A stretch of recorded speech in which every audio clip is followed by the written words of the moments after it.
सिया और चेतन के अलावा एक तीसरा आदमी था जो कि केतन मर्डर केस में शामिल था। दोस्तों, पुलिस जांच में अब एक और बड़ा खुलासा हुआ है और पता ये चला है कि सिया और चेतन चौधरी के अलावा एक और लड़का था जिसे इस प्लानिंग के बारे में सब कुछ पता था। और केतन को मारने से पहले चेतन ने उसको फोन भी किया था और बताया कि काम हो गया है। यही नहीं, पुलिस के हाथ सिया और चेतन से जुड़े कुछ और चैट भी लगे हैं और पता चला है कि सिया और चेतन चौधरी में कुछ लड़ाई भी हुई थी जिसमें वो दोनों कोड लैंग्वेज में बात कर रहे हैं। अब इस कोड लैंग्वेज के बारे में सिया से पूछताछ होनी है। 14 दिन की न्यायिक हिरासत में अदालत ने सिया गोयल को अब भेज दिया है। दोस्तों, जब केतन अग्रवाल हत्याकांड खुला तो सिया गोयल का नाम चेतन चौधरी से जुड़ा। चेतन सिया का बॉयफ्रेंड था। सिया के पापा का ऑफिस और चेतन की परचून की दुकान दोनों आमने सामने थी। सिया का भाई साहिल भी चेतन का दोस्त था।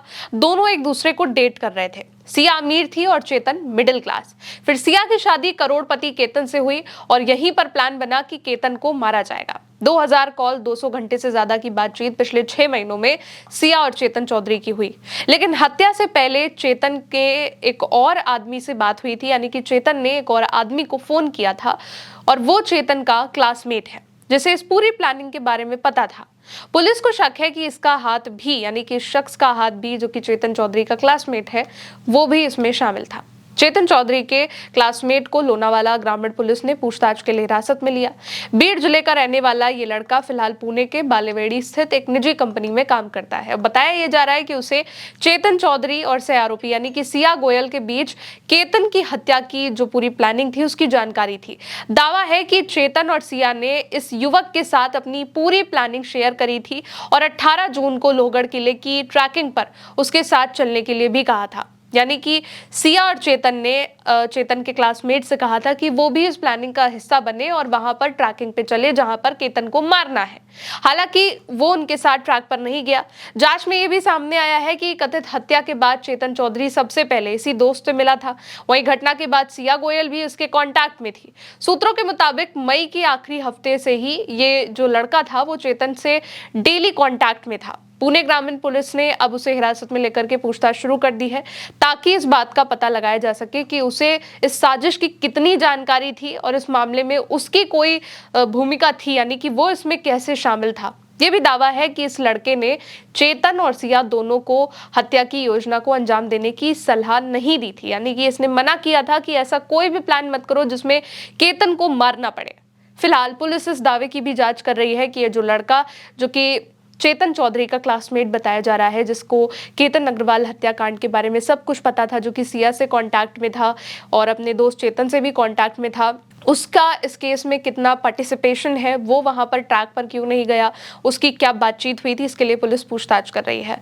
और डिजिटल जो साक्ष्य है उसकी भी पड़ताल कर रही है, क्योंकि पुलिस के हाथ सिया का एक और फोन लगा हुआ है। गौर करिएगा, सरकारी वकील ने अदालत को बताया है कि पुलिस ने सिया गोयल का एक और मोबाइल फोन बरामद किया है और इस फोन को अब जांच के लिए फॉरेंसिक साइंस लैब में भेजा गया है ताकि उससे जुड़े जो सबूत है वो मिल सके। बताया यह भी गया है कि जो फोन जब्त किया गया है उसका डेटा निकाल लिया गया है और उसकी फॉरेंसिक रिपोर्ट पुलिस को मिल चुकी है और इसमें जो चैट है उसमें कोड वर्ड, निकनेम और इमोजीज का इस्तेमाल किया गया है। अब इसका क्या मतलब है वो सिर्फ सिया गोयल और चेतन चौधरी ही बता सकते हैं, इसलिए उनसे आगे पूछताछ जरूरी है। सिया ने लाई डिटेक्टर जो टेस्ट था उसके लिए भी मना कर दिया है। एक चैट और है सिया का जो सामने आया है, जो कि स्नैपचैट का है। 24 और 25 मई की बातचीत है सिया की और इस चैट में सिया गोयल अपने दोस्त से चैट कर रही है और बोल रही है कि आधार भेजो, शादी के लिए टिकट बुक करनी है जो शादी नहीं होने वाली है, फिर भी भेज दो। इसके बाद दोस्त की और सिया से जवाब मिलता है कि ठीक है, व्हाट्सएप पर भेजा है। यानी कि सिया ने ये प्लानिंग कई वक्त पहले ही कर ली थी, क्योंकि ये काफी वक्त पहले की चैट बताई जा रही है। क्योंकि अगर 24 से 25 मई को दोनों की बातचीत हुई है तो इससे ये तो क्लियर हो गया है कि जो 6 महीने से उसका चेतन चौधरी से बातचीत चल रही थी सिया गोयल की, उसमें ये लोग प्लानिंग कर रहे थे और इनकी कई वक्त पहले से ही प्लानिंग थी कि उन्हें केतन को मारना है। अब एक और अपडेट की सिया और चेतन की लड़ाई भी हुई थी। एक वीडियो है जिसमें सिया बियर पीकर पब में नाच रही है, गालियां बक रही है कि पहले चीट करता है फिर खुद कॉल करता है और गाली शब्द इस्तेमाल हुआ है। नवंबर 2025 का वीडियो बताया जा रहा है और कहा यह जा रहा है कि इसमें सिया चेतन से ही लड़ रही है और उसको गाली बक रही है। हर रोज नए नए वीडियो आ रहे हैं, नई नई तस्वीरें आ रही हैं, नए नए सबूत मिल रहे हैं, नए नए खुलासे हो रहे हैं। अभी तक ये हो रहा था कि सिया का लाई डिटेक्टर टेस्ट होगा, जिससे आसानी से पता चल जाएगा कि सिया क्या बातें झूठ बोल रही है और कितना सच बोल रही है। लेकिन सिया ने इसके लिए मना कर दिया, क्योंकि लाई डिटेक्टर टेस्ट जो होता है वो सामने वाले की मंजूरी पर ही निर्भर करता है। अगर सामने वाला उसके लिए तैयार है, जो भी आरोपी है, अगर वो तैयार है तो ही हो सकता है, किसी को प्रेशराइज नहीं किया जा सकता है। सिया ने इसके लिए मना कर दिया है। 14 दिन की न्यायिक हिरासत में भेजा गया है सिया को और चेतन चौधरी को, ताकि जो नए नए एंगल है, जैसे कि अब कोड वर्ड के बारे में जो पता चला है, उस कोड वर्ड में क्या बातचीत हुई है, इसके बारे में पता चले। सिया जो गालियां बक रही है वो किसको बक रही है, क्या वो चेतन चौधरी को ही बक रही है ये, और जो चेतन चौधरी का क्लासमेट है जिसको इस पूरी प्लानिंग के बारे में दावा किया जा रहा है कि पता था, और जो ट्रैक पर जाने के लिए जिससे सिया और चेतन कह भी रहे थे, इंसिस्ट कर रहे थे कि तुम भी ट्रैक पर चलो, उसकी इसमें कितनी पार्टिसिपेशन है केतन अग्रवाल हत्याकांड में, इसको लेकर के पुलिस अब जांच कर रही है और रोजाना नए नए जो एंगल है वो भी निकल रहे हैं। फिलहाल अभी के लिए इस खबर में इतना ही। देखते रहिए उल्टा चश्मा यूसी। मेरा नाम है गौरी, शुक्रिया।